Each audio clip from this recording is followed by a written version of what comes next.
السلام عليكم ورحمة الله تعالى وبركاته. أهلا وسهلا معكم في هذا الفيديو الجديد اللي غادي نطرقوا ليه للفضيحة ديال الجزائر اللي طرات في هذا كندا، وغادي نسميو الفيديو باسم العار الذي شهدته الجزائر. غادي نشوفوا نيلسون مانديلا، وغادي نشوفوا القرار الأخير الرسمي ديال الكاف، وغادي يكون هذا الفيديو معزز بشريط ديال واحد الصحفي اللي هو مشهور وقال كلمة حق بما يخص العلاقة المغربية الجزائرية والدوافع والأسباب اللي تخلي الجزائر تكره المغرب. أولا نبداو بالقضية ديال المنتخب المغربي في هذا اللقاء ديال الشان والهجوم ديال نيلسون مانديلا والتقرير ديال الكاف. التقرير ديال الكاف بعد ما الجزائر والإعلام ديالهم داروا أن المباراة ديال المغرب مع السودان انتهت لصالح السودان ب3-0، وقالوا أن المغرب غاب عن التظاهرة ديال الشان. كيدخل الاتحاد الإفريقي ديال كرة القدم وكيقول بأن المغرب تعذر عليه الحضور إلى مباريات الشان، وذلك لأن الجارة الجزائرية منعت رحلة مباشرة من الرباط إلى قسنطينة، ولهذا السبب تعذر حضور المنتخب الوطني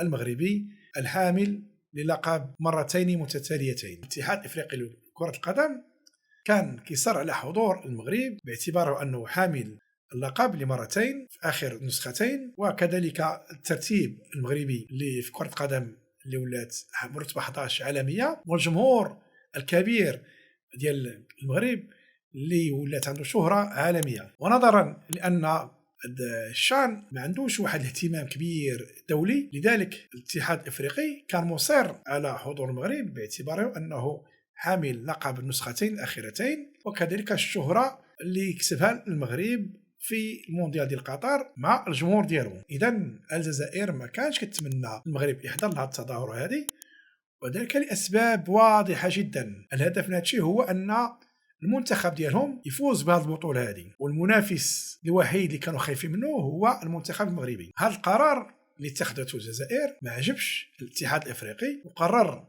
ديك المباراه اللي الجزائر داروا فيها 3-0 مقابله ملغيه، وبذلك المجموعه اللي كانت كتكون من 4 منتخبات ولات متكونه غير من منتخب 3 منتخبات فقط، والمنتخبات الاولى اللي يحصل على الدرجه الاولى والثانيه غيكونوا متاهلين. يعني هنا كاين اشارات على ان العقوبات ديال الكاف تتجه لدوله الجزائر، بهذا الحدث هذا كيخرج ذاك الاعلامي الديوتي ديالهم بونيف، وبقى لي غير البكا باش يبكي ان المغرب دوله جاره والجزائر ما عندهمش مشاكل مع الدول الاخرين الا المغرب.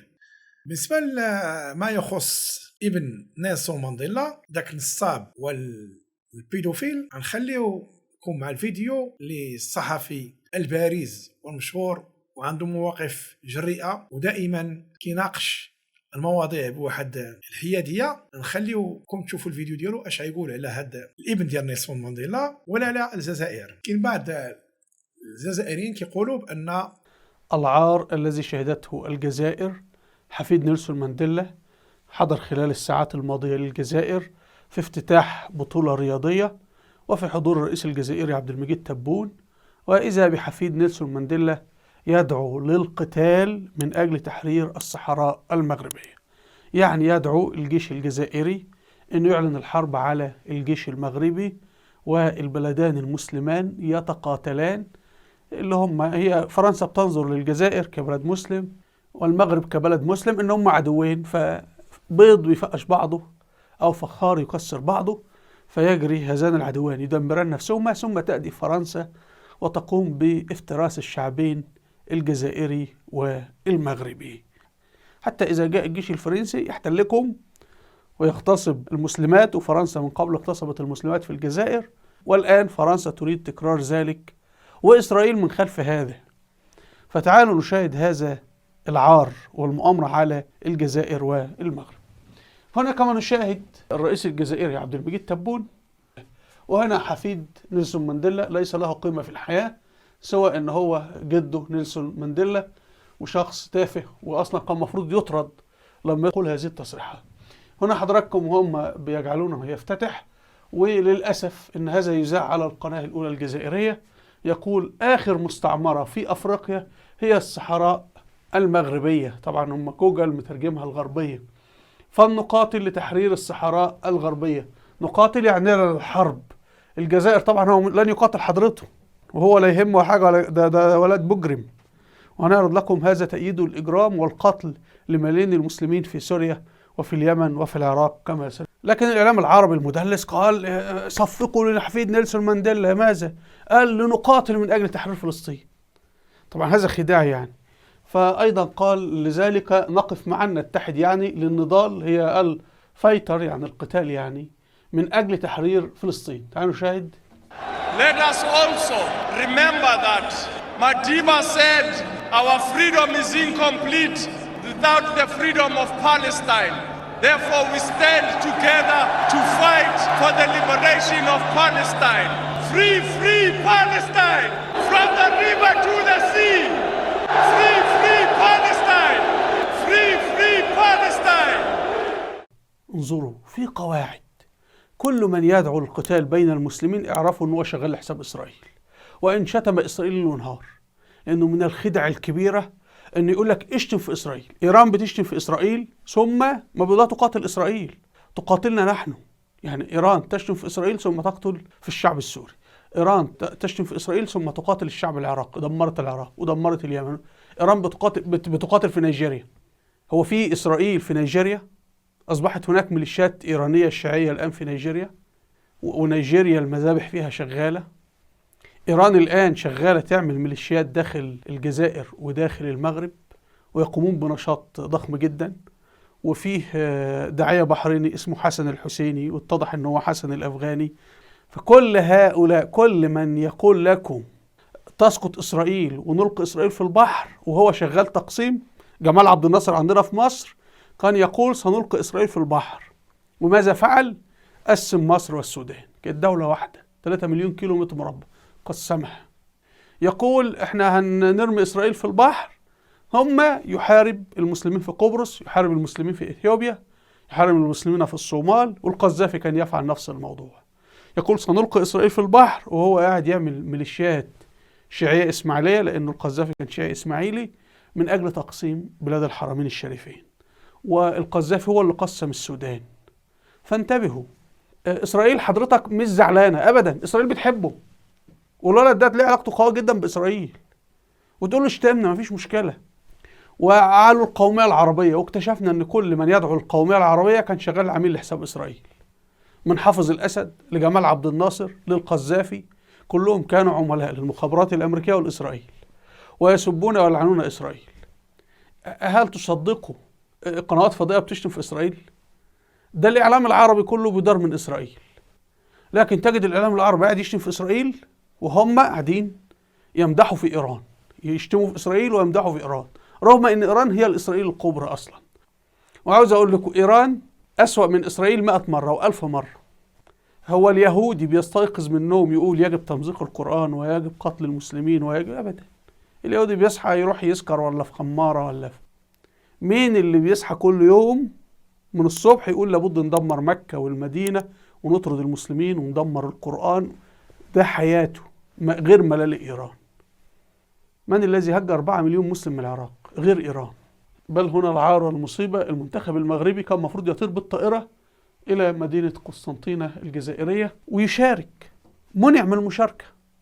الدولة العميقة في الجزائر اللي شغالة لحساب فرنسا ولحساب إسرائيل ولحساب كل، هو تصدقوا إنه الدولة العميقة في الجزائر اللي بتشتم ليل ونهار في المغرب وبتشتم ليل ونهار في إسرائيل هي أصلا عاملة لإسرائيل يعني، وهي اللي دخلت عملت تعدد لغوي اللي هي بتتآمر على الجزائر، وهي اللي بيصلي في الجزائر بيرموه في السجن. فمنعت الطيران المغربي إنه يتجه قسنطينة. وتخيل يا مسلم إنه فرنسا اللي احتلت الجزائر وقتلت نحو 6 ملايين مسلم جزائري، منهم 5 مليون مسلم جزائري قبل بداية الثورة، وفي حرب التحرير قتلت 1.5 مليون جزائري مسلم، واغتصبت المسلمات في الجزائر، وترفض حتى يوم الاعتذار، مجرد كلمة آسف يعني مش هتكلف حاجة. والرئيس الفرنسي بيكرم القتلة المجرمين اللي قتلوا المسلمين في الجزائر وذبحوهم، اللي هم مسمينهم حركيين، وعامل لهم يوم بدهم موسيقى وبيعطوهم رواتب. رغم ذلك الطيران الفرنسي شغال زي الفل. انما المغرب مشكلتها ان هي ايه؟ بلد مسلم. لو انت معترض على ايه؟ ملك المغرب يعني جاي عاوز يزور عندك؟ انت معترض على المغرب، ملك المغرب اعترض. طب بتمنع ليه الطيران المغربي؟ تمنع ليه الشعب المغربي؟ تمنع ليه العمال المغاربه؟ تمنع ليه الشعب الجزائري والبضاعه الجزائريه ان تذهب للمغرب؟ اعتبر ملك المغرب ماكرون. ما ماكرون مرتكب جرائم وقتل وماكرون حلو على قلبك، لانه في الاخر الدوله العميقه شغاله على حساب فرنسا. طبعا امريكا داخله على الخط انها تطرد الدوله العميقه من الجزائر، لكن هي الدوله العميقه كارهه للمغرب لانها بلد مسلم، فيريدون تقسيم المغرب هكذا، تقسيمها الى دويلتين. انا احد الحسابات كتب حفيد مانديلا مغتصب الاطفال. الولد ده كان اصلا بيحاكم وطبقا للتلفزيون الاوروبي بتهمة اغتصاب الأطفال، جاي حاضرنا عن المبادئ والحرية والكلام الفاضي.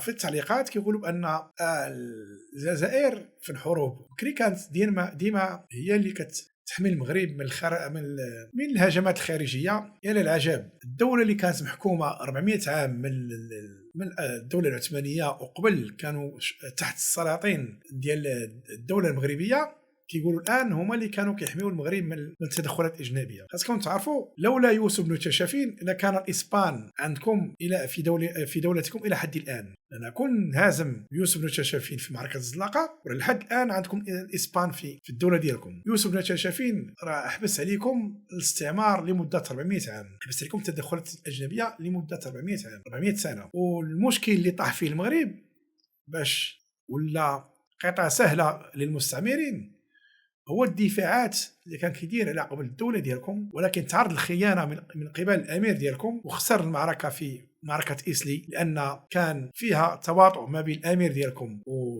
ودوله فرنسا، وانهزم المغرب وتما في مشات ليه الاراضي ديالو. ومني المغرب وصل الاستقلال فرنسا بغات تعالج الامور مع المغفور له محمد الخامس رحمه الله بشرط أنه يتخلى على الثورة ودعم الثورة الجزائرية مقابل يأخذ الأراضي كاملة. محمد الخامس رحمه الله ما بغاش يتخلى عليكم، بغى يبقى في جنبكم وغادي يبقى مع خوتنا الجزائريين عشيقنا الجزائريين حتى ياخذوا الحرية ديالهم. ديك الساعة نقسموا الحدود، ولكن للأسف فرنسا بغات تنتقم من المغرب وسلمات السلطة للقوميين. الخدم اللي كانوا عند فرنسا في الصفوف ديالها القوميين هما اللي خادوا، ولاد الحرقين هما اللي خادوا السلطه في الجزائر، ماشي وابناء المقاومه. اي جنرال تما كيقول لكم راه باه كان مقاوم ولا هو كمقاوم كيكتب عليكم. اللي شادين السلطه لا جنرالات ولا رؤساء اللي دازوا عندكم في الدوله ديالكم ابناء القوميين وابناء الحرقيين. والى اللقاء في فيديو قادم ان شاء الله.